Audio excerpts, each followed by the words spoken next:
GP practice in Brighton was closed temporarily today after a member of staff tested positive for coronavirus. A doctor here believed to be one of 2 healthcare professionals who caught the virus. We would like everyone to practice good hygiene, so we're asking everybody in the city to make sure they're washing their hands regularly. This small number of cases could be the spark that becomes a bigger fire. From this evening, I must give the British people a very simple instruction. You must stay at home.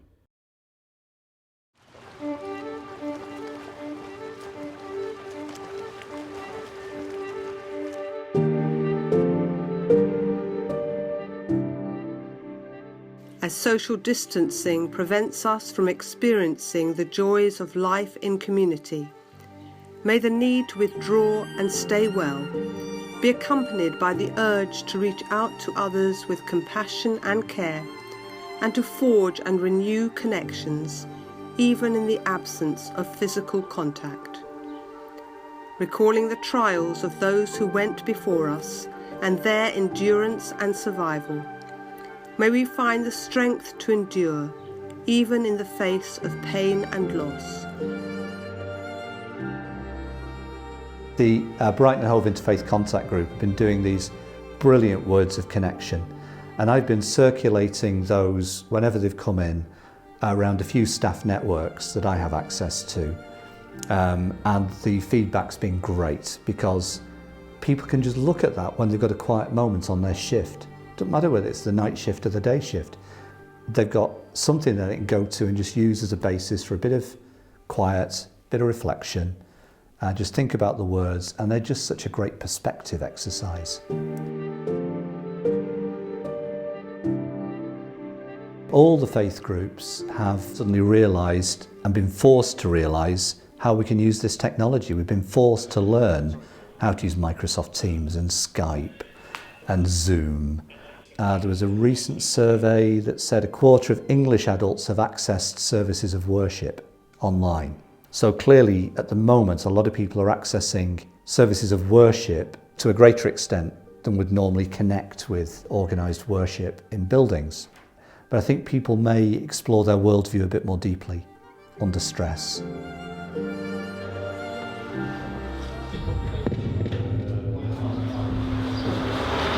Allahu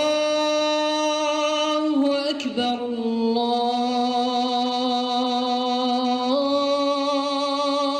Akbar. The whole idea behind moving the call of prayer once a week to outside the mosque, or allowing the community to actually hear the call to prayer, it was to kind of inspire the community that was missing the mosque, the community that for many weeks hadn't been able to attend the mosque. So it was kind of morale boost for them, and at the same time it allowed us to also connect with our neighbours as well and have those kind of conversations with our neighbours as well.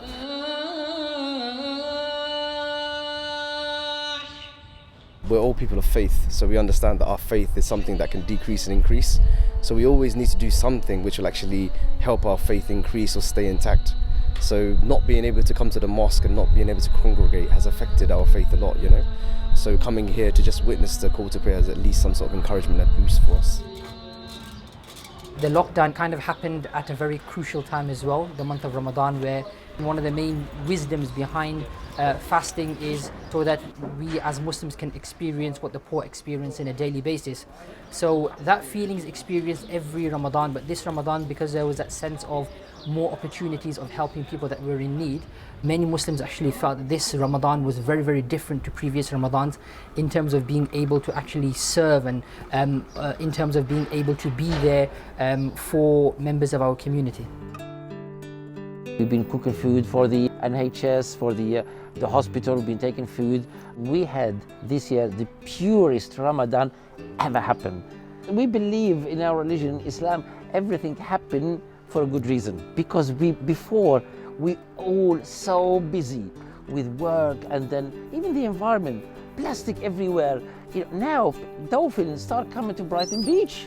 And I'm certain this is going to build a better humanity for all religion, for all faith.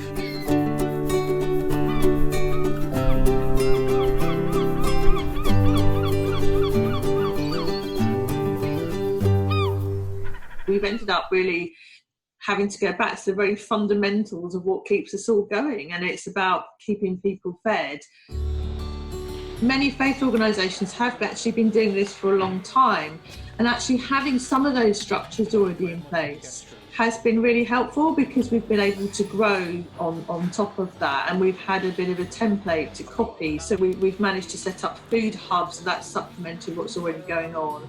That's been quite a mammoth task, and I think people have taken a while to adjust to this new way of living. And it feels as though people have entered into a period of reflection around how their lifestyles have changed and what's really important to them. And I think that's possibly what's behind this huge growth in community spirit. Is actually perhaps the most important thing we've got in life is one another, and we should take care of one another. So the Real Junk Food Project has been based here for a few years now. It's a recycling project. It's making sure that food that's not going to landfill, that can perfectly well be used, and it's also providing food for people who are on the edges of being able to afford food themselves. With the COVID crisis, I think they're now serving over 100 lunches every time we open, and 50 of them get packed up and then taken over to the Brighton Table Tennis Club, which is another hub that helps to support particularly refugees in the city. All that broccoli. Baby courgettes. So the van arrives at 9:30 and it's kind of ready, steady cook. We see what we've got off the van, and we usually got tons of produce. So the point is to cook nutritious, rescued surplus food. It's a food waste project, and people pay as they feel. We're seeing some of our regulars, but a lot of the homeless have been housed in hotels, roomed in hotels. And we've had NHS workers who have come off a shift, too tired to cook. So it's not a soup kitchen at all, it's for everyone. I can see the importance of faith, definitely. And especially I've travelled, so I've seen how important faith is around the world as well. And even in the Sikh religion, I've found myself eating in the most holiest Sikh temple in the world and feeding 60,000 people a day. It sort of really brings out the humanity in all of us, I think, as well.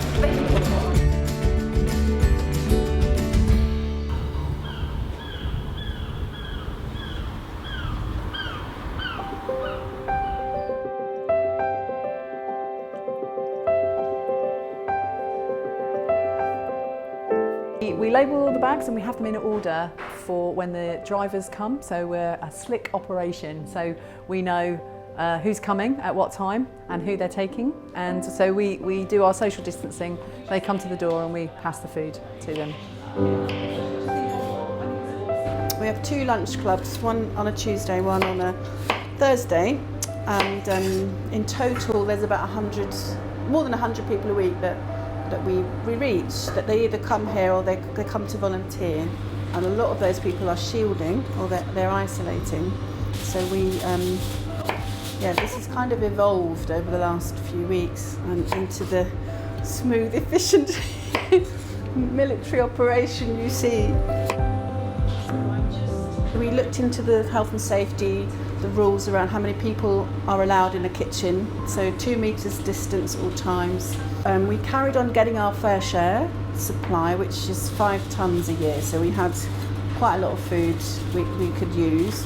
So Rachel and I just thought, let's try it. So we started with about 30 meals one Tuesday, and I didn't even have to ask for people to deliver the meals. I was inundated with offers of help from people from the church, people that I knew in the community that are at home furloughed, or they're just desperate to do something good and useful. So we've now got 23 people delivering, and they're delivering across Brighton and Hove, 70 households, and they're all in little groups, so they'll deliver to the same streets or the same few streets so that the meal doesn't go cold. Caroline! Hi darling, you alright? The lunch club has been such an important part of their daily routine, their daily lives, their weekly kind of routines, that without it they would be really bereft, let alone not necessarily have the right food every now and again too. So I mean it's It's both the contact and social element of it, but also, yeah, just the nutritional element too. It's us giving people a hug through our food, that's what it is. And if people haven't got any human contact all week, which is the case with a lot of people, I know from the feedback what it means to get that, that little bit of food, that they know we've prepared it for them and we're thinking about them. I think we're going down this way. I have some food for you here. Thank you very much. The food's brilliant and the delivery's brilliant. Yeah, it keeps me going. Yeah. And do you miss going into the church as well? Yes, of course. Yeah, it's my life. Yeah. So, you know, miss everybody. But we keep in touch and look forward to meeting up again, perhaps with a party. Yes. Yeah. Yeah. Thanks, Rose. You take care.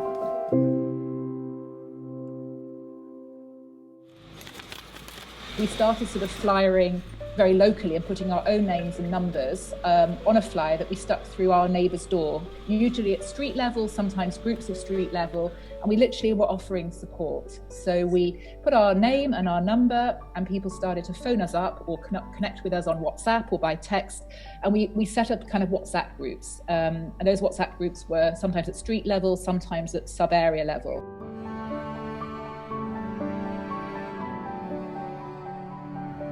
Brighton and Hove passed the exam of COVID very nicely, and I lived in other 4 continents, in lots of other countries. Never saw a community like that. I can ensure that. This is in my side. I'm thinking I didn't do so much. You know, I'm a ring in the big chain, a small tiny ring. People really was amazing and still amazing. Everybody supported each other. In the beginning, I printed some leaflets and door to door I distributed. Well, I'm living in Carlisle, in Hove, and people called me, mostly elderly people afraid to go out, and we offered shopping, prescriptions, dog walking, and letter. WhatsApp also helped so much. We tried to reach everyone, and everybody took their own streets responsibilities as a neighbor. And even though we were locked in our homes, but we get closer than ever before. We didn't know each other, but we became more closer. Everyone is so generous. The way they talk, the way they give, the way their enthusiasm, everything. It is, I think, amazing.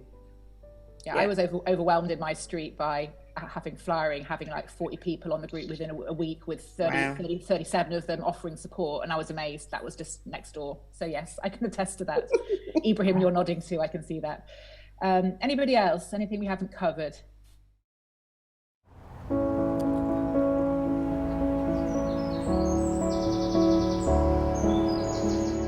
The reality of the need on the street is enormous, and churches trying to step in to meet that need is really, it's a big ask. People do their best, but it's a challenge, and it needs a much more joined up approach, all of the poverty in our community. That we haven't been seen as an essential service is a real shock to me. You know, that we could buy our groceries, we could buy our booze, we could get our cars fixed and our bikes fixed, and we could buy paint to decorate our house, but we weren't able to go into a sacred space and be quiet with God.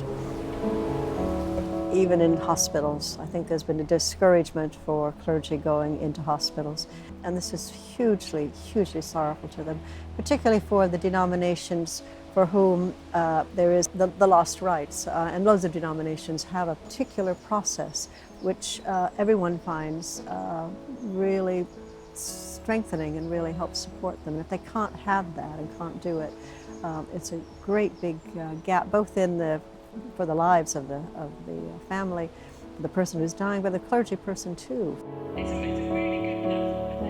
But But we're very aware now that mental health issues are going to be very high on everybody's agenda. So we're working with the diocese to prepare what's called a mental health toolkit for clergy to get themselves ready and organized to be available to people. Because I reckon that we'll be quite busy with folk who are very distressed and very anxious.